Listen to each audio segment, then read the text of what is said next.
विद्यालयको प्रतिवेदन प्रस्तुत गरिदिनु हुनका लागि यसै विद्यालयका प्रिन्सिपल श्री श्याम थापाज्यूलाई मञ्चमा आमन्त्रण गर्दछु।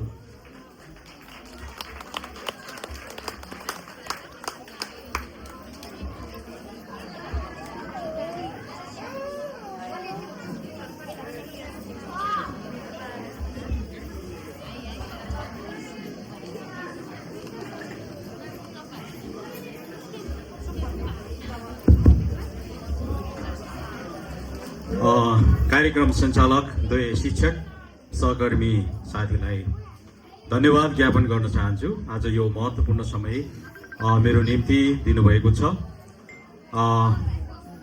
The roots of education are bitter but the fruit is sweet भनेर एरिस्टोटलले भन्नुभएको छ। शिक्षाको जरा चाहिँ तितो हुन्छ र यसको फल अति नै मिठो हुन्छ। यो एरिस्टोटलको भनाइसँगै आज यस new Chandi Kalika English boarding स्कुलको 21औं वार्षिकोत्सव तथा अभिभावक दिवसका सभा अध्यक्ष, यस कार्यक्रम यस विद्यालयका व्यवस्थापन समितिका अध्यक्ष आदरणीय नरेन्द्र गुरुङज्यू, त्यस्तै गरेर प्रमुख अतिथि समाजसेवी आदरणीय रामबहादुर गुरुङ दाजु र विशेष अतिथि असल अथवा सफल व्यवसायी नरेन्द्र कुमार कार्कीज्यू, पञ्चासे इलेक्ट्रोनिक पसलका प्रोपाइटर र त्यस्तै गरेर हाम्रो बीचमा हुनुहुन्छ विशेष अतिथिको रूपमा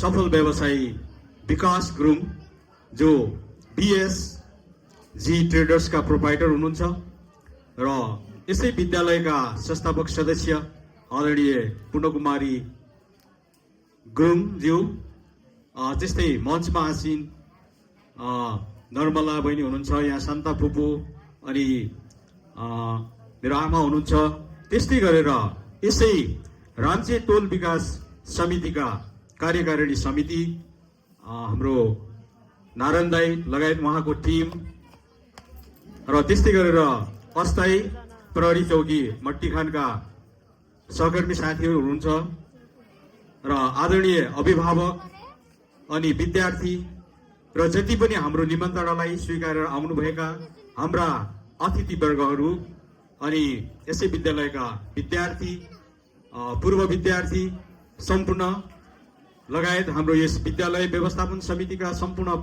पदाधिकारीहरूमा सर्वप्रथम मेरो व्यक्तिगत तथा यस विद्यालयको तर्फबाट आज यस 21औं वार्षिकोत्सव तथा अभिभावक दिवसको अवसरमा तपाईहरूलाई हार्दिक न्यानो अभिवादन नमस्कार भन्न चाहे। र आज साँच्चै नै यो विद्यालय 21औं वसन्तमा प्रवेश गर्दै गर्दाखेरि मैले भर्खरै उद्घोष गरेको त्यो शिक्षासँग सम्बन्धित कोटेसनले के भन्छ भने रुट्स आर बिटर। अहिले हामी यो 21औं वार्षिकोत्सवमा आउँदाखेरि त्यो विगतको वर्षहरूमा यो स्कुलले, यो व्यवस्थापन समितिले, यो अभिभावकले, विद्यार्थीले बेहोर्नु परेको त्यो दुःख आफ्नै ठाउँमा छ। आफ्नो मेहनत परिश्रम त्यो नै एउटा कठिनाइ हो, त्यसलाई हामी बिटर भन्छौँ भने, र त्यसको फ्रुट त्यो जुन चाहिँ फल चाहिँ एकदमै मिठो हुन्छ। आज हामी यसरी बसेर यो कार्यक्रम एकदमै हर्ष उल्लासका साथ यति धेरै अभिभावक, विद्यार्थी, हाम्रा अतिथिहरूको बीचमा हामी यो मनाउन पाइरहेका छौँ। र साँच्चै नै यस घडी हामी संस्थापक बाजे स्वर्गीय दिलबहादुर गुरुङज्यूलाई एकदमै सम्झना गरिरहेका छौँ। हामीले उहाँलाई मिस गरिरहेका छौँ। उहाँले जुन प्रकारको सपना देख्नुभयो, जुन प्रकारको भिजन उहाँले लिनुभयो, साँच्चै नै उहाँको त्यो उद्देश्य र योजनामा साँच्चै नै हाम्रो अदृश्य परमेश्वरले उहाँको सहकर्मीहरूलाई ताइवानबाट अनि जोसेफ, त्यस्तै गरेर चिमो र हाम्रो नेपालमा रहनुभएका साँच्चै नै विभिन्न समाजसेवी र शिक्षालाई अति नै प्रेम गर्ने व्यक्तित्वहरूको यो एउटा संयुक्त प्रयासबाट साँच्चै नै आज यस ठाउँमा न्यू चण्डीकालिका इङ्ग्लिस बोर्डिङ यसरी स्थापित भएको छ। तसर्थ साँच्चै नै हामीले बाजेलाई चाहिँ एकदमै सम्मान गर्दछौँ।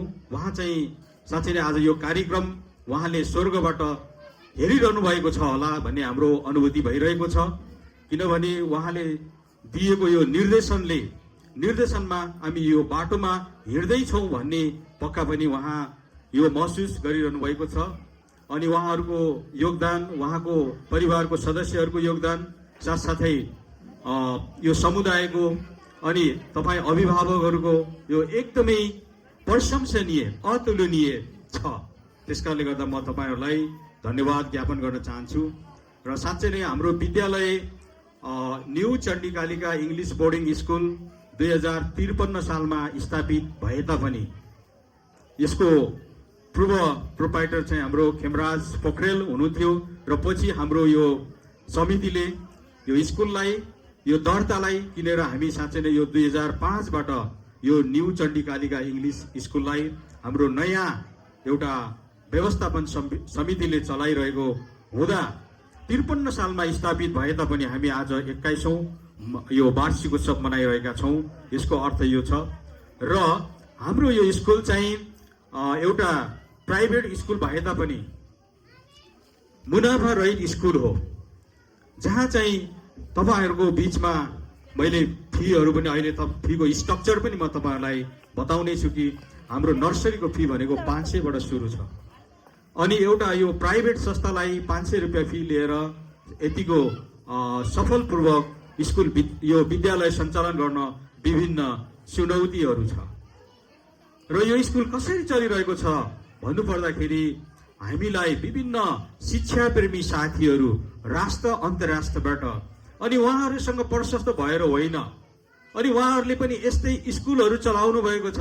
अनि त्यो साना साना नानी बाबुहरूको जुन चाहिँ खाजाहरू हुन्छ, स्न्याक्सहरू हुन्छ, उहाँले त्यो स्न्याक्स खानालाई ल्याउनु भएको पैसाहरू दिनमा $1, $2 अथवा ₹1, ₹2 यसरी सेभिङ गरेर यहाँको बच्चाहरूले पनि हामीले जस्तै शिक्षा पाउन सकोस् भन्ने एउटा उद्देश्यले साँच्चै नै त्यसरी एउटा सुक्खा जम्मा गरेर प्रत्येक वर्ष यो नानी बाबुहरू यसरी आज यो 21औं वसन्तसम्म आइपुग्दाखेरि यहाँबाट लगभग 500 जना जति विद्यार्थीहरू यहाँबाट उत्तीर्ण भएर विभिन्न यो देशलाई चाहिने एउटा असल नागरिकहरू भइसक्नु भएको छ।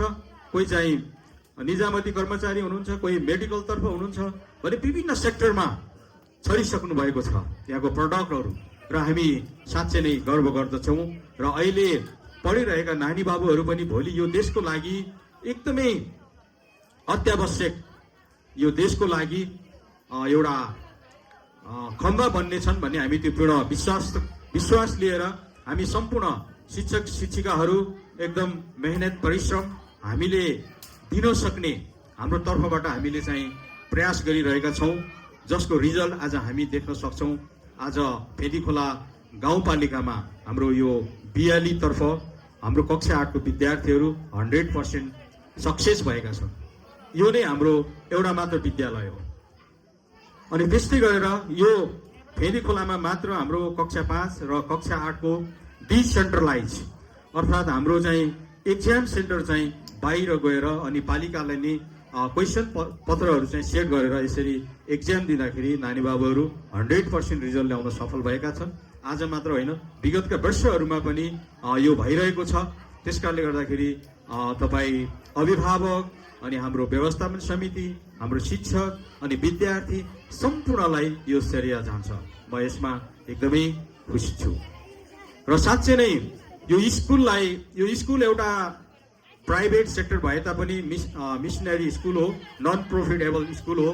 हामीले एकदमै मिनिमम चार्ज लिएर यो पनि एउटा स्कुलको एडमिनिस्ट्रेसनको निम्ति हामीले बसहरू सञ्चालन गरेका छौँ अनि विभिन्न कार्यक्रमहरू अन्तर्क्रिया कार्यक्रमहरू हामीले गरेका छौँ।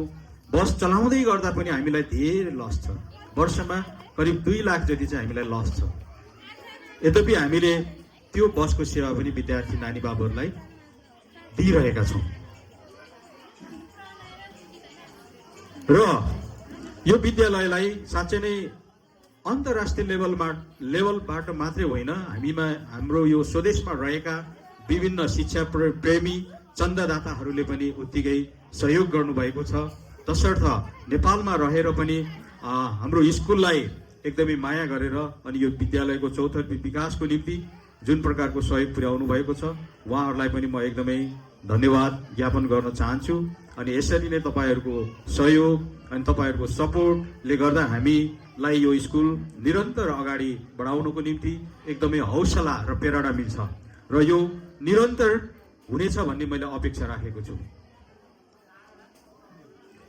हाम्रो विद्यालयमा चाहिँ वर्षमा विभिन्न यो समर क्याम्प अनि विन्टर क्याम्प हुने गर्छ, जसले गर्दाखेरि हाम्रो विद्यार्थीहरू प्रत्यक्ष अन्तर्राष्ट्रिय लेभलका विद्यार्थीहरू अनि शिक्षकहरू भलिन्टियरहरूसँग बसेर उहाँहरूले प्रत्यक्ष रूपमा अन्तर्क्रिया कार्यक्रम गर्ने अनि कल्चरहरू एक्सचेन्ज गर्ने, त्यसले गर्दाखेरि विद्यार्थीहरूको एउटा कन्फिडेन्ट लेभल बढ्ने अनि निर्धक्क भएर कुराकानी गर्न सक्ने त्यो विकास भइरहेको छ। त्यति मात्र नभएर व्यावहारिक शिक्षाहरू, व्यावहारिक ज्ञानगुणका कुराहरू हाम्रो विद्यार्थीहरूले पाइरहेका छन्। यो तपाईँहरूलाई जानकारी गराउन चाहन्छु। र अब आउने यो जुलाई अनि अगस्तमा पनि हाम्रो टिमहरू आउँदैछ अनि उहाँहरूले एकदमै पूर्ण रूपमा तालिम लिएर उहाँहरूले चाहिँ एकदमै पूर्ण प्र्याक्टिकल सहित क्लास लिनुहुनेछ। हामीले यहाँबाट चाहिँ यो नेपाल सरकारले जुन चाहिँ सिडिसीले पास गरेको करिकुलमहरू छ त्यो कन्टेन्टहरू पठाएर उहाँहरूले त्यसमा मेहनत परिश्रमका साथ आएर बच्चाहरूलाई एकदमै नानी बाबुहरूलाई सहज र सरल ढङ्गले उहाँहरूले चाहिँ त्यो क्लासहरू प्रस्तुत गर्नुहुन्छ।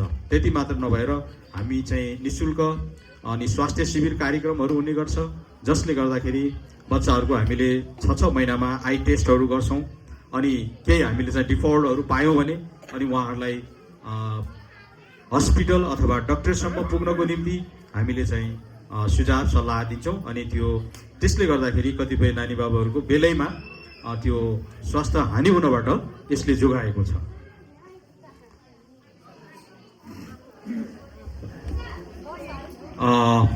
र हाम्रो विद्यालयको साँच्चै नै मोटो भनेको चाहिँ let's walk in the light, हामी ज्योतिमा हिँडौँ। ज्योतिले के सङ्केत गर्छ भने उज्यालोमा हिँड्नु हो।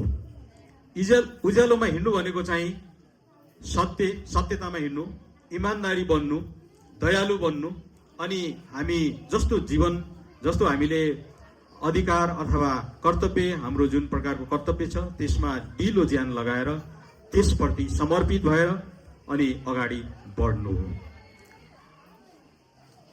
त्यसकारणले गर्दाखेरि साँच्चै नै आज यो कुराहरू हामीले पाइरहेका छौँ र हाम्रा पूर्वजहरूले जुन प्रकारको हामीलाई त्यो बाटो देखाउनु भयो अनि यसको लागि पुनः फेरि म एकचोटि धन्यवाद दिन चाहन्छु। र यहाँ हाम्रो